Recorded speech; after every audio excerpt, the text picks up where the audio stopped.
Do you know how to allocate your overheads to various products or business lines?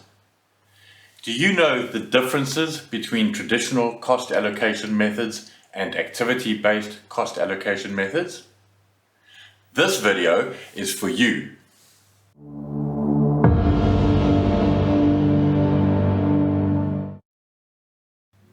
In this video, we will start by considering an example of traditional cost allocation methods. We will consider three different alternatives and demonstrate how the P&L for each product varies depending on which method you choose. This will result in conflicting interests for each product and lead us onto an alternative cost allocation method, namely activity-based costing, or ABC. And finally, we will apply the principles of ABC to our traditional cost allocation example and compare the results. With that, let's dive into the presentation.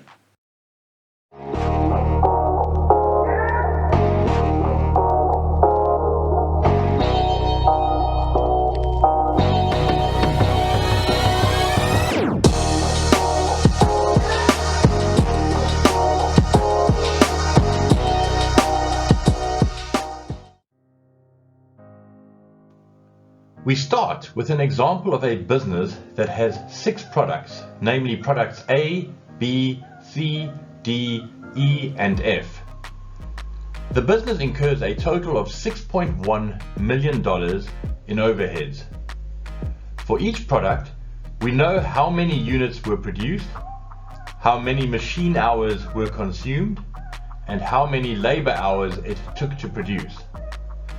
On that basis, we will consider 3 alternative allocation methods. We will see what happens if we allocated costs by the number of units produced, or by the number of machine hours consumed, or by the number of labor hours taken in producing the products. We see that if we allocate costs based on number of units, product A produced the most units, namely 500,000 out of our 1.29 million total units produced.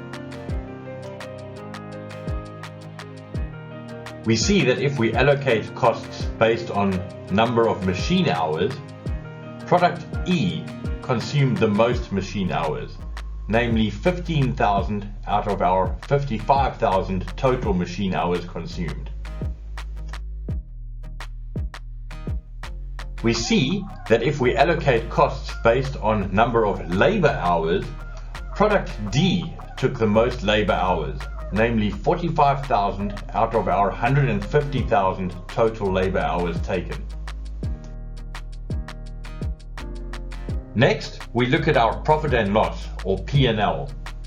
In the first section, we have our sales and our production costs, including direct materials and direct labor. These numbers will remain constant and are not impacted by our choice in cost allocation method. Next, we can see our total overhead of $6.1 million being allocated by the 3 different methods. We can see that the cost allocated to each product differs significantly depending on the allocation method we choose. Next, we focus on the final P&L. We start by looking at the total column. We note that regardless of which cost allocation method is used, the total P&L is the same, namely $5.14 million. The only differences are in how the total overhead has been allocated to different products, based on the method chosen.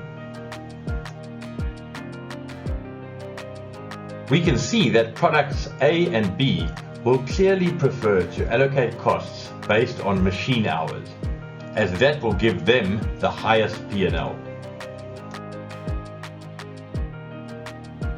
We can see that products C and D will clearly prefer to allocate costs based on the number of units produced, as that will give them the highest P&L. And we can see that products E and F will clearly prefer to allocate costs based on the labor hours, as that will give them the highest P&L.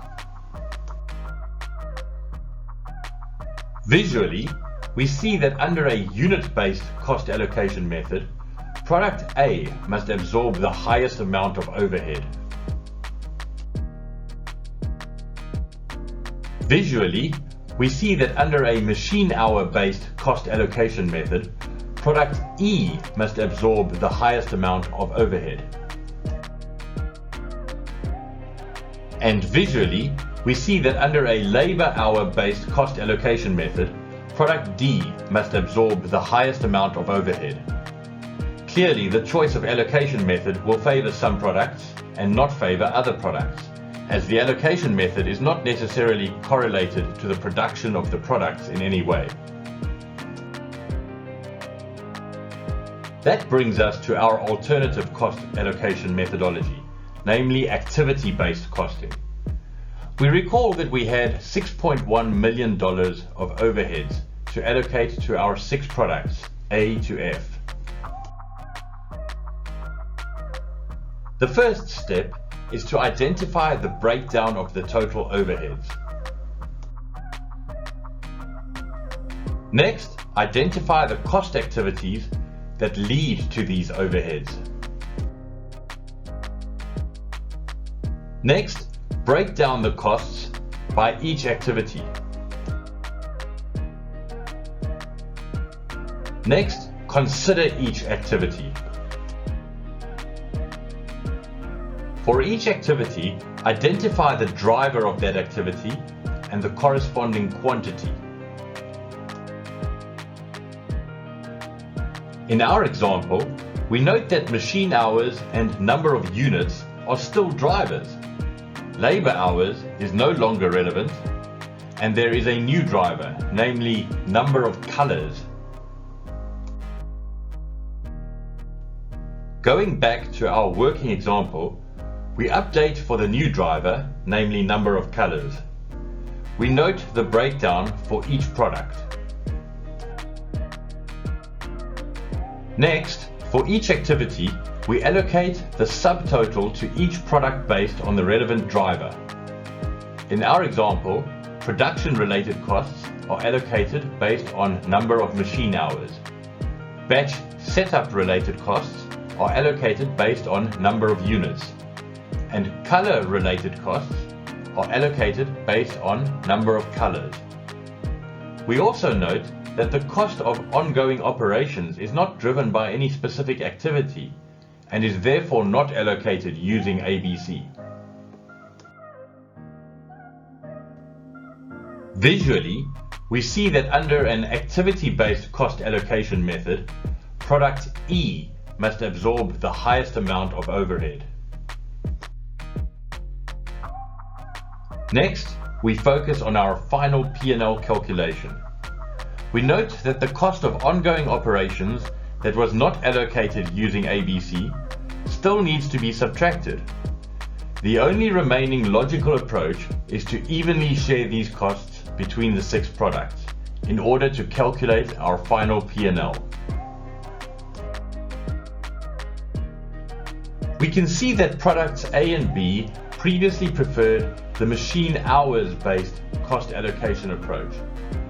In an ABC allocation approach, product A's P&L is slightly lower, but product B's P&L is slightly higher. We can see that products C and D previously preferred the unit-based cost allocation approach. In an ABC allocation approach, product C and D's P&L is significantly lower, with product D now making a loss.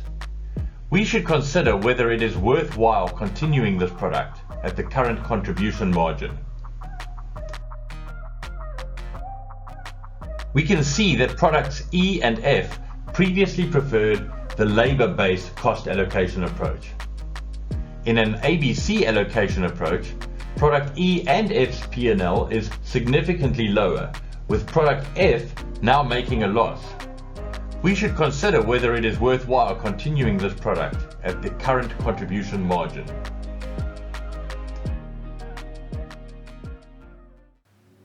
In this video, we learned about the differences between a traditional cost allocation approach and activity-based costing as an allocation approach. We also saw that the choice of allocation method could significantly impact the P&L of each product and therefore the decision-making process of management.